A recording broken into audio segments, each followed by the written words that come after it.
ඇත්තටම ගොඩක් සතුටින් මුලින්ම මට නායකත්වය ලැබිච්ච එක ගැන. ඉතින් මම කලින් නායකත්වය දරලා තිනවා. ඉතින් මේ ටූර් එක ගැන කතා කරොත් අපි මම හිතන්නේ කණ්ඩායමක් විදිහට අන්තිම සතිය වගේ අපි ප්‍රැක්ටිස් කරා. ඉතින් ඒක හෙඩ් කෝච් අපේ අලුත් ස්ටාෆ් එකක් ඉන්නේ. ඒගොල්ලන්ත් එක්ක අපි මේ කන්ඩිෂන් ගැන අපි මොනවද අපි කොහොමද ශ්‍රී ලංකාවට ඕනේ අපේ ප්ලේයර්ස්ත් එක්ක අපි කොහොමද මැච් කරනවා හැමදේම කතා කරන් තින්නේ.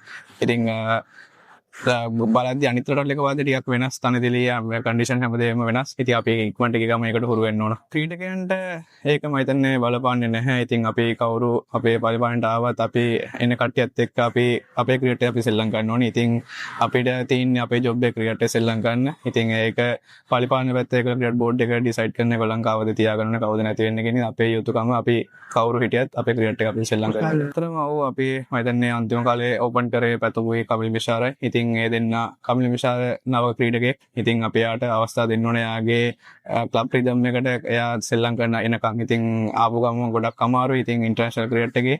ඉතින් ඒකට පැතුම් ගොඩක් එයාට සහයෝගය දක්වනවා. ඉතින් මම හිතන්නේ පැතුම්ගේ ඒ කියන්නේ පැතුම් බැට් කරන විදියත් එක්ක මම හිතන්නේ කමිල්ට ගොඩක් ලේසි යාගේ ගේම සෙල්ලම් කරන්න.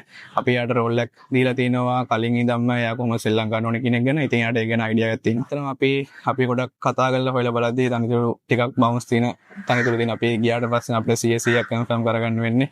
ඉතින් ඇත්තටම බැස්මන්ලා විදියට අපි කතා වෙලා තින්නේ අපි කොහොමද කලින් මැච් බලලා තින්නේ ඒගොල්ලන්ගේ ග්‍රවුන්ඩ් එක සෙල්ලම් කරපො. ඉතින් අපි බලනවා අපේ පොටෙන්ෂල් එකත් එක්ක අපේ තියෙන ස්ට්‍රෙන්ත් එකත් එක්ක අපි කොහොමද ඒගිල සෙල්ලම් කරන්න කියන එක බැස්මන්ලා විදියට අපි ලෑස්ති වෙයි. ඇත්තටම මම ගොඩක් සතුටුයි මොකද මම සති දෙකක් වගේ අපිට තාම ඒගොල්ලන් පුහුණු කරද්දී අපිට ඒගොල්ලන්ත් එක්ක ප්‍රැක්ටිස් කරන්න ලැබුණේ. ඉතින් ඒ සති දෙක ඇතුළත මම වෙනසක් දකින්න ඒගොල්ලන්ගේ ඉස්සරහට ඒගොල්ලන් ලොකු වෙනසක් කරයි කියන එක.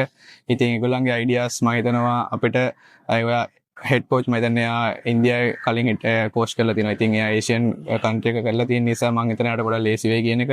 ඉතින් කවුරු කෝච් කරත් කවුරු ආවත් ප්ලේයර්ස් විදිහට අපි යුතුයකම අපේ 100% මැච් එක දෙන්න එක ප්‍රැක්ටිස් වල හැමදේම කරගෙන. ඉතින් මම හිතනවා ස්ටාෆ් එක පැත්තෙන් මම ගොඩක් හැපි. ඇත්තටම මම ගොඩක් සතුටුයි මම හිතන්නේ T20 මගේ අවුරුදු ගානටම මගේ හොඳම ටූර්නමන්ට් එක පාකිස්තාන වලදී මම ලබා ගත්තේ. ඉතින් මම ක්‍රීඩකයෙක් විදිහට ගොඩක් සතුටු වෙනවා. ඉතින් මගෙන් එහෙදී මම ගොඩක් සෑහෙන දේවල් මගෙන් මාත් එක්ක කතා කරා ප්ලේයර්ස්ලා. ඉතින් මගෙන් අහපු අවස්ථා තියෙනවා. ඉතින් ඇත්තටම ඒ ගැන මම මෙහෙට එද්දී මගේ කොන්ෆිඩන්ස් ලෙවල් එක ටිකක් හොඳයි. මොකද මම ලකුණු අතර ඉන්න නිසා. ඉතින් මම ලොකු වෙනසක් කරේ නැහැ ප්‍රැක්ටිස් කරන එකට වැඩි කරා. ඉතින් මම ඩීටේල්ස් ටික මගේ වීක් පොයින්ට් කොහෙද කියලා මම බලාගත්තා ගොඩක් වෙලාවට.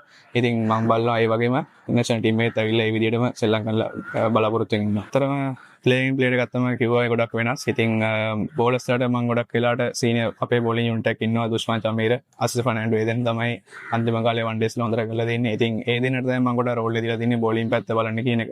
බැටින් පැත්ත පැතුම් ඉන්නවා, එතකොට තරිත් ඉන්නවා, එක්ස්පීරියන්ස් තියෙනවා. ඉතින් ඒ වගේ මම ඉන්නවා නායකයා විදියට. ඉතින් අපේ රෝල් එක අපි බැට්ස්මන්ලට මම කියලා දෙන්නේ ගොඩක් වෙලාවට මැච් T20 හෝ one day අපි මැච් දෙන්න බැට්ස්මන්ලා හොඳ ටාගට් එක බෝලර්ස්ලාට අපි අපේ ටාගට් එකක් තියන්න ඕන කියන එක. ඉතින් රෝල් එක ගොඩක් වෙලාවට අපේ නව ක්‍රීඩක ඉන්නවා. ඒ වගේම වන් ඩේ මිලා රත්නායක.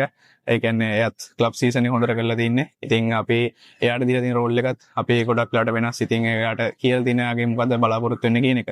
ඇත්තටම ටීම් එක ගත්තම ඉන්න 16 දෙනා මම ගොඩක් සතුටුයි. මොකද එක්ස්පීරියන්ස් ඉන්න ප්ලේයර්ස්ලා ඉන්නවා. ඒ වගේ යම් ප්ලේයර්ස්ලා ඉන්නවා හොඳට සෙල්ලම් කරන. ඉතින් මම ගොඩක් සතුටුයි මගේ ටීම් එක ගැන.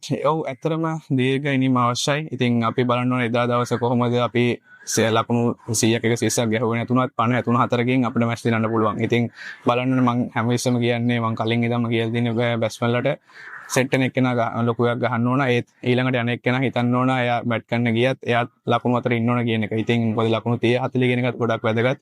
ඕවර් රවුන්ඩ් කෙනෙක්ට හැම විශ්වම ලකුණු අතර ඉන්නවා ලකුණු 50 60 ගහන්න එයාගෙන් සමහර බලාපොරොත්තු වෙන ලකුණු 30 40. ඉතින් බැට්ස්මන්ලා විදියට ගොඩක් අයට මේගොල්ලන් ගැන අයිඩියා එකක් තියෙනවා. ඉතින් මම බලන ඉස්සරහට ඒගොල්ලන් දක්ෂතා එළියට ගන්න. ඔව් මොකද සමහර අවස්ථාවලදී තියෙනවා නායකයා හිටියත් සමහරට සීනියර්ස්ලාගෙන් හිටපු නායකයන්ගේ අයිඩියාස් ගන්න වෙන අවස්ථා සෑහෙන්න තියෙනවා. ඉතින් මම හිතනවා ඒගොල්ලෝ මට ඔක්කොම සපෝට් කරනවා කියන එක. මොකද ඒගොල්ලන් හැම විස්සම අපි බලන ටීම් එකක් විදිහට ජයග්‍රහණය කරන්න. ඉතින් කවුරු කැප්ටන් කරත් කවුරු සීනියර් ප්ලේයර්ස්ලා කොච්චර හිටියත් අපේ ටාගට් එකයි අපි බලන් ඉන්නේ තරඟ ජයග්‍රහණය කරන්න. ඒ වගේම හම්බෙන හැම තරඟෙම හොඳින් ඉවර කරන්න.